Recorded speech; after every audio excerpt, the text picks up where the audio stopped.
बरस तक तुम्हारी पीढ़ियां, तुम्हारी औलादें उन ट्रेनों में नहीं बैठ पाएंगी। झूठा आदमी, इसके जैसा बेईमान आदमी आज तक कभी किसी को नहीं देखे। दोस्तों, आज हम इस समय काशी में है। वाराणसी, ये वही वाराणसी जो धार्मिक नगरी रही है, ये वही वाराणसी जो कबीर और रैदास की धरती रही है। आज जैसा कि चुनाव है, 1 जून को होने जा रहा है यहाँ पे लोकसभा चुनाव जो अपने 7वें चरण में है। जनता की क्या राय है और जनता इस चुनाव को लेकर के कितना सोचती है, हम लोग आइए जनता से ही बात करते हैं। क्या नाम है आपका? दोनों गुप्ता। कहाँ से आए हैं? बिहार से। क्या करने आए हैं? काम करते हैं। अच्छा, तो कैसा बनारस कैसा शहर है, कैसा लगा? बढ़िया लग रहा है। ठीक है, ठीक है। चुनाव को लेकर के क्या कहिएगा? हम लोग मोदी को वोट देंगे। मोदी को? जी। मोदी जी का कोई 1-2 काम बताइए जिसको आपको बड़ा अच्छा लगा हो। मोदी जी कौन ऐसा काम किए खराब किए हैं बताइए भाई, जो आपको अच्छा लगा वो बताइए। हम लोग के सब अच्छा काम, सब बढ़िया है, सब बढ़िया। अच्छा, 1-2 काम आपके पास नहीं गिनाने को है? 1-2 काम भी नहीं जानते हैं मोदी जी का? नहीं। क्या कहिएगा, मोदी जी का कैसा रहेगा? आज यहाँ से सांसद हैं। मोदी जैसा बेईमान आदमी आज तक हमने कोई प्रधानमंत्री नहीं देखा। देख लीजिए, ये तो बता रहे हैं बेईमान। अपनी जब से पैदा हुए इसके जैसा झूठा आदमी, इसके जैसा बेईमान आदमी आज तक कभी किसी को नहीं देखे। छोटे से सभासद को नहीं देखे, बड़े प्रधानमंत्री की तो बात छोड़िए। तो क्या फिर ये जो बनारस की जनता है रिपीट करेगी इनको? गुमराह है अभी जनता, गुमराह है जनता, गुमराह है। जनता, गुमराह करता है। ये बहुत चालाक आदमी है। बार 400 पार। हाँ, ये देखिए, एक है हमारे साथी युवा भी है, ये 400 पार बता रहे हैं। हाँ। कैसे बताएंगे 400 पार? कितना बचा? 143, वही मिलेगा 143। आप बताइए क्या कहिएगा? 143 बता रहे हैं। वही मिलेगा और क्या मिलेगा? देखो, युवा बेरोजगार कोई नहीं है, काम करने वाले काम कर रहे, कमाने वाले कमा रहे, खाने वाले खा रहे। जिसको नहीं कमाना है वो घर पे बैठा है, जिसको कमाना है घर से बाहर निकल के वो कमा रहा है। नहीं, जैसे ILO की रिपोर्ट है, देश में अगर इकोनॉमिक सर्वे की बात की जाए तो कहीं ना कहीं 83% जनता बेरोजगार बता रहा जा रहा। नहीं, देखो, क्या वो रिपोर्ट गलत है या आप गलत हो? नहीं, रिपोर्ट गलत है। रिपोर्ट गलत है? रिपोर्ट गलत है। चलिए, इनसे तो बात ही करना, रिपोर्ट गलत बता रहे हैं। इनको नॉलेज नहीं है, इनको नॉलेज नहीं है। आइए भाई। हाँ, मोदी जी जो भी काम किए, हिंदुत्व काम किए हैं, हम उनके लिए हम खड़े हैं। मोदी जी जो भी काम किए, हिंदुत्व काम किए हैं और जब भी करेंगे हिंदुत्व काम करेंगे। हम उनके लिए हैं, आज भी हैं और कल भी रहेंगे। नहीं, ये अच्छी बात है। हिंदुत्व कहीं ना कहीं एक विचारधारा है, एक सनातन धर्म है, सनातन धर्म की परंपरा है, उसके वो फॉलोअर हैं। जहां तक आम जनता की बात कही जाती है कि जिस तरीके से देश में बेरोजगारी बढ़ रही है, ऐसे भी कौन सा सही काम था और कल हुआ था और होगा? जो भी काम किया है हिंदुत्व काम किया और करेगा। नहीं, हिंदुत्व तो कोई चक्कर ही नहीं है, वो तो एक विचारधारा है, वो एक हिंदू धर्म के फॉलोअर, बात समझ में आ रही है। लेकिन जनता ने उनको जिस चीज के लिए चुना था, जो 2014 में उन्होंने अपना मैनिफेस्टो लाया था, उस पर क्या कहिएगा? हमारे कहने का मतलब जो है, जनता जैसा चल रहा है वैसे ही चलेगा। वो कोई जीते तो भी गलत है, नहीं जीते तो भी गलत है। हमारे कहने का मतलब ये है, मुझे हिंदुत्व चाहिए था, हिंदुत्व हुआ है। कल भी हम वोट देंगे और आज भी हम उसको वोट देंगे। चलिए, ये कहीं ना कहीं किसी न किसी विचारधारा से लवरेज हैं। क्या कुछ कहना चाहेंगे आपके इस संदर्भ में? कुछ कहेंगे, बताएंगे? बिल्कुल बताएंगे। क्या कहिएगा? जो 2014 का मैनिफेस्टो था, 2 करोड़ नौकरियों की बात कही जा रही थी, देश को 5 ट्रिलियन इकोनॉमी की बात कही जा रही थी। क्या देश के लिए किए, क्या नौकरी के लिए किए? वो पुलिस की भर्ती तो हो रही थी, पुलिस की सारी भर्ती योगी मोदी खा गए। लड़के जो गरीबी रेखा के नीचे थे वो सब अपना चूल्हा पर का तवा बेच करके और परीक्षा दिए, परीक्षा में असफल हुए। क्या किए योगी मोदी? पत्थर बिछवा दिए गोदौलिया दशा में, तो यही क्या भोजन देगा? ये तो महात्मा गांधी ने ही 10 किलो राशन दे रहे थे, शक्कर दे रहे थे और तेल, मिट्टी का तेल दे रहे थे, वो सब बंद कर दिए।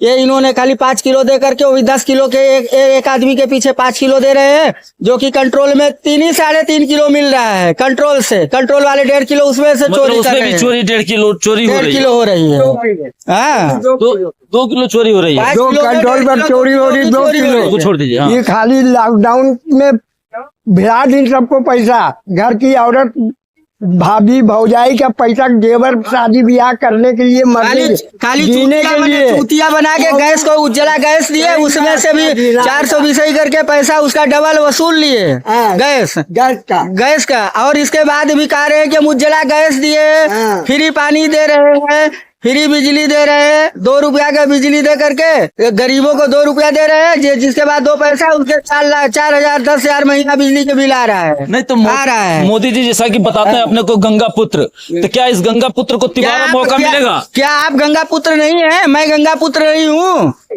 नहीं, लेकिन सार्वजनिक रूप से जो घोषणा की गई उस आधार पे क्या बनारस की जनता तीसरे बार भी मौका देगी?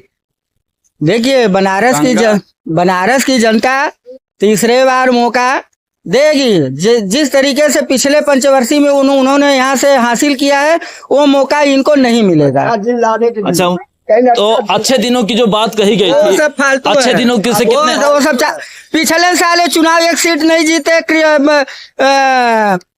आपकी सपा के जो नेता थे कृष्ण कुमार, वो जो है उनकी सीट किशन दीक्षित, वो सीट जीती थी पूरी। इन्होंने फर्जीवाड़ा करके 14 बार वोट राउंड करवा करके फिर फर्जी 12 बजे रात को जितवाए अपने उसको लीलकंठ तिवारी को। यानी ये लगता है कि एक तानाशाही थी एक। बिल्कुल। अभी कल देख लीजिए, अभी बिहार में चुनाव हुआ तो क्या हुआ? बिहार में चुनाव हुआ, क्या हुआ? मणिपुर में हिंसा हुई तो क्या हुई? BHU में 4-5 बार हिंसा हुआ, क्या हुआ? तानाशाही। लगता है खुश नहीं है आप, एकदम दुखी हैं। क्या खुश रहेंगे? अच्छे दिनों का वादा किया गया था। अच्छे दिन तो है मान्यवर, अब इससे अच्छा दिन और क्या चाहिए? जो 5 किलो राशन में 80,000 लोगों को 80 करोड़ 80 करोड़ लोगों को जो है भिखमंगा बना दिया गया। यही अच्छे तो दिन अच्छे है। दिन है। और माँ गंगा की पुत्र की जो अभी बात ही कर रहे थे भाई साहब, माँ गंगा का बेटा अब ऐसा कहाँ चाहिए जहाँ की टेंट हाउस बचा करके उसमें मदिरा पान सब करा रहे थे काशी नगरी में। गंगा के कौन ऐसा माँ का जो है गंदा आंचल करता है? तो इसलिए यहाँ के जनमानस आप कहीं ना कहीं गंगा पुत्र पर भी सवाल उठा रहे हैं। जी यस, गंगा सफाई के नाम पर न जाने कितना पैसा आया, लेकिन जो है सब कहाँ गया? गंगा जी का वैसा का वैसा है। पूरा नाला बह रहा है बनारस का, जो है सीवर लाइन उसमें जा रहा नहीं है। तो बनारस तो स्मार्ट सिटी की लिस्ट में आ गया है। स्मार्ट सिटी नहीं है ये इसको क्योटो बनाए थे। ये क्योटो सिटी है, लेकिन अब बन गया है टोटो सिटी। टोटो क्या होता है? टोटो ये जो 4.5 लाख टोटो चल रहा है यहाँ पे। अच्छा, ये एक बड़ी बात मैं दर्शकों से अपना कहना चाहूंगा, लेकिन टोटो के माध्यम से लोगों को रोजगार तो मिल रहा है ना? बहुत रोजगार है। बच्चे 10 साल 12 साल के बच्चे चला रहे हैं टोटो, और औरतें भी चला रही हैं। और ये इससे तो हमको बड़ा मतलब दया आती है कभी कभी कि देखिए ये स्थिति आ गई है कि औरतें निकल करके टोटो चलाना पड़ रहा है। ये संसदीय क्षेत्र में मोदी जी की हमारे यही घर का नारी सम्मान है। नारी सम्मान तो ये हो रहा नारी है। सम्मान। ये नारी सम्मान। तो अगर महिलाएं आत्मनिर्भर हो रही हैं तो क्या तकलीफ है इसमें? इसमें तक आज के 20 साल पहले क्या बहू बेटी घर से बाहर नौकरी करने जाती थी क्या? आपका दाढ़ी बाल पक गया है, आपसे मैं प्रश्न कर रहा हूँ। कर रही हो तो आप बताइए। नहीं, 20 साल पहले हमारा एजुकेशन सिस्टम देखिए कहाँ था, शिक्षा व्यवस्था बदली है, अर्थव्यवस्था की संरचना बदली है, तो कहीं ना कहीं सबका विकास हो रहा है। ठीक है, विकास हो रहा है, लेकिन ऑटो रिक्शा साइकिल का विकास नहीं हो रहा कि सवारी ढोरे। वो कैसे आदमी बैठा है, कैसा नहीं बैठा है, दारू पिया है, गांजा पिया है, औरत के साथ क्या कर रहा है, क्या नहीं कर रहा है, वो पहले नहीं थी ना। पहले तो एकदम एक जैसे कि कॉलेज में, डॉक्टरी लाइन में, ये सब जगह रहती थी, तो वहाँ मतलब एक अपने आचार विचार से रहती रही। आपकी बातों से पता चल रहा है कि नारी सुरक्षा नहीं दिखाई देती। बिल्कुल नहीं है, बिल्कुल 100% मोदी कहते हैं, मैं कहता हूँ 110% नहीं है। क्या कर रहे हैं आप? जो है महंगाई, बेरोजगारी और पिछड़ा अति पिछड़ा जितना भी थे सबका मतलब संविधान के साथ जो खिलवाड़ ये करते जा रहे हैं, संविधान को खत्म ही करते जा रहे हैं।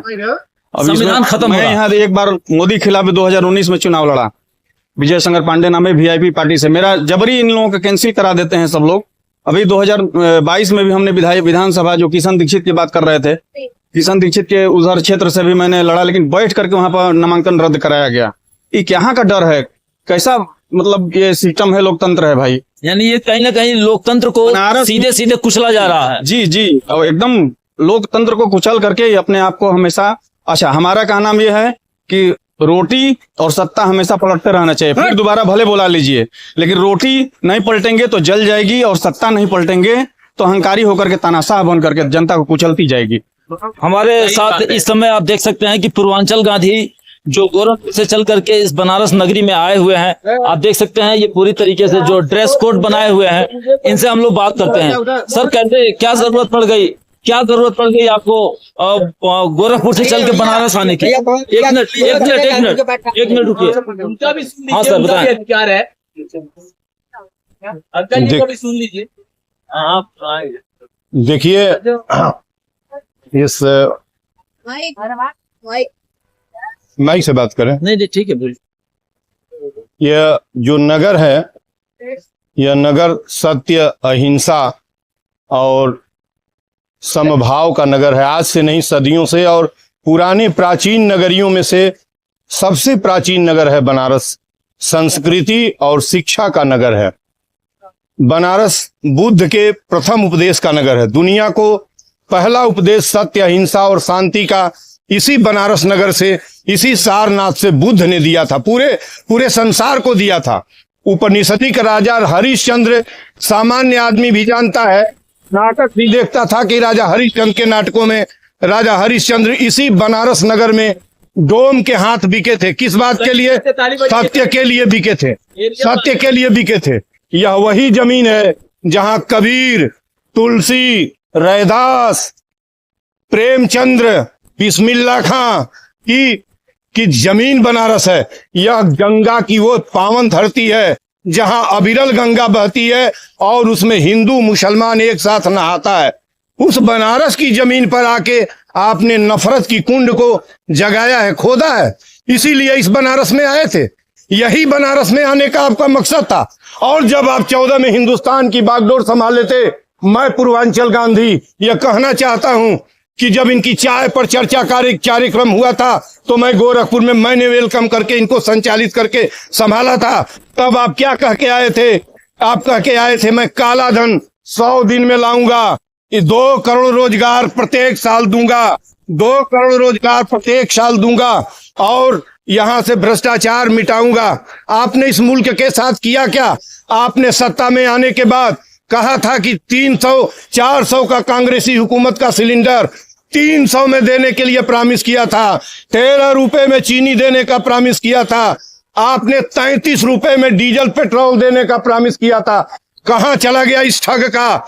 यह झूठ बोलता है, यह झूठा है, यह असत्य है, यह हिंसा फैलाता है। मणिपुर में बेटी बहनों का नग्न यंत्र और उनका जिस्म काटा जाता रहा, हिंसा होती रही, और तुम बेईमान दिल्ली के हुकूमत पर बैठकर देख रहे थे। क्या तुमको शर्म नहीं आ रही थी? क्या हिंदुस्तान के बागडोर पर सत्ता संभालने का प्रधानमंत्री का यही धर्म था? क्या यह काम हो रहा था हिंदुस्तान के अंदर? क्या यही फर्ज है कि आटा, चावल, गेहूं, दाल, तेल, चीनी, दवा पर टैक्स? किसने कहा दवा पर टैक्स लगाने को? किसने कहा चीनी और तेल पर टैक्स लगाने को? क्या 545 सांसदों में, क्या 243 अपर हाउस के सांसदों में, क्या 142 करोड़ लोगों में किसी ने कहा कि आटा, चावल, गेहूं, दाल, तेल पर टैक्स लगाइए?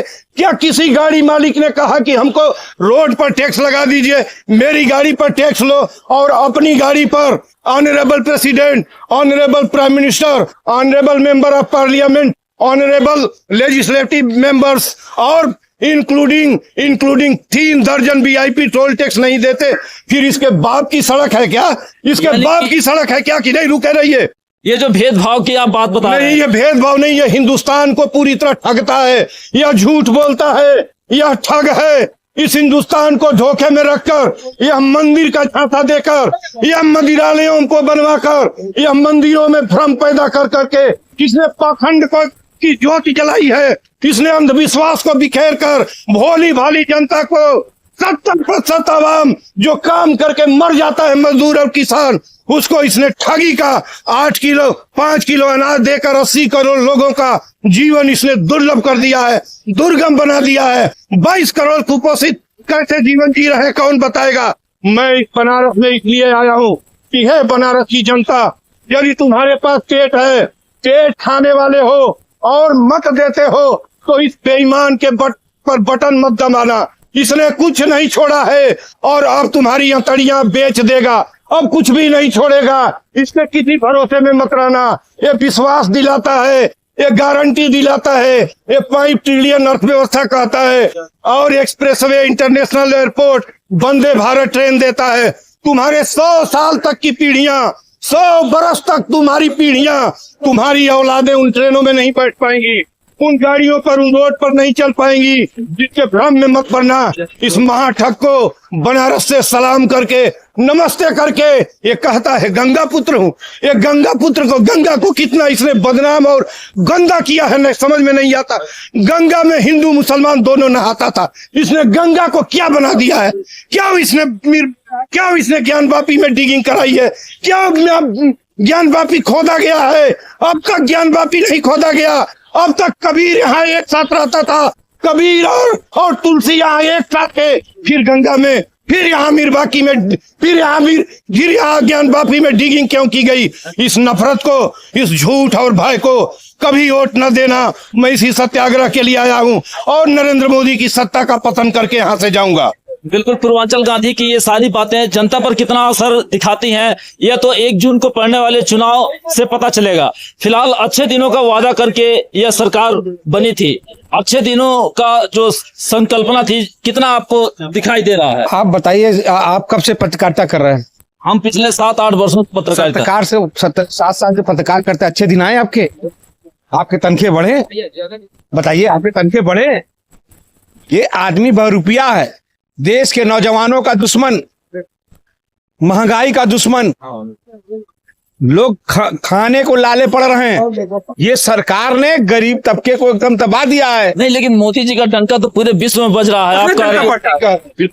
मोदी का डंका कहाँ बज रहा है? बज रहा, अपने से बजा रहे एक मिनट, कहाँ से बज रहा बताइए? अभी आपने देखा कि मणिपुर में जिस तरह नंग हुआ था, वो कहाँ थे? 7 साल पहले जीवित थे ना। यहाँ नवंबर में लड़कियों को नंग करके गलत काम किया गया। भारतीय जनता पार्टी के लोग कहाँ थे? अब कहाँ थे? चितंजन पार्क के पास गुमतियां तोड़ी जाती, कहाँ थे? 7 साल पत्रकारिता करते हैं ना, तो कहाँ थे उस समय? भूल गए थे? बिल्कुल, आपके ये सारे प्रश्न हैं, लेकिन जनता तो कहीं ना कहीं उनके साथ खड़ी दिखाई दे रही है। जनता को भड़काया जाएगा, जनता को दिखाया जाएगा राम मंदिर एक आस्था है। आस्था के अगर किसी ने धर्म के साथ खिलवाड़ किया, धर्म के नाम वोट लाया, तो विनाश की तरफ जाता है वो, ये जान लीजिए। कोई भी हो, चाहे मैं कोई भी हो, आप विकास करिए ना। कहीं हम देश में बिजली लाएंगे, पानी लाएंगे, रोड लाएंगे, सीवर देंगे, शिक्षा देंगे, नौकरी देंगे। ये देश हमारा है। एक्सप्रेसवे बन गया, सड़कें चौड़ी हो गई, आपके यहाँ गोदौलिया में पत्थर बिछ गए, ये डेवलपमेंट नहीं है। आप 7 साल से यहाँ रहते कि बनारस के बाहर रहते रहे? नहीं, मैं तो बाहर से हूँ। 7 साल के अंदर यहाँ से कितनी चौड़ी हुई? 10 साल से में से आगे कितना चौड़ा हो पता करिए। 7 साल से यहाँ से कितनी चौड़ी हुई? 10 साल से में कितना चौड़ा? 10 का 10 है। आप यहाँ अगर आपको ये हटाकर पत्थर लगा दिया जाए, लोगों को गुमराह किया जाए, विदेश वालों को और देश वालों को, तो आसमान कितना बड़ा ठग होगा। चलिए, ये इनकी बातों से ऐसा लग रहा है कि लोगों को गुमराह किया जा रहा है। क्या जनता वास्तव में भ्रमित हो जा रही है? जिस देश में 74% मोदी के खिलाफ बनारस वोट करेगी, उनको हरा के भेजेगी। 2 गुजरातियों ने हिंदुस्तान को अमन चैन बिगाड़ दिया है। क्या कर रहे हैं? अमन चैन बिगड़ गया है। सोच रहे हैं कि मोदी जी जरूर आएंगे और बावरी बहुमत से जीतेंगे। पूरे बनारस में सब जान रहे हैं मोदी को हराने वाले कहीं मिलेगा नहीं। वो जो काम कर दिया वो जनता में किसी का काम नहीं किए हैं। 1-2 काम गिनाई नहीं है, एक मिनट, बनारसी है, एक मिनट, बनारसी के बाद बनारस। एक तो काम गिना दीजिए, वो कर रहे जनता भ्रमित। अरे जनता को कहने दो, बाहर में जाए। अब बाकी काम करना मोदी जी जीतेंगे बनारस से ही, उसको हराने वाला नहीं है। चलिए, आप हमारे साथ बने रहें। देखने के लिए अपनी ये खबर को आगाज भारत न्यूज चैनल को जरूर सब्सक्राइब करें और वास्तव में जनता क्या सोच रही है इस पर अपनी राय जरूर दें। धन्यवाद।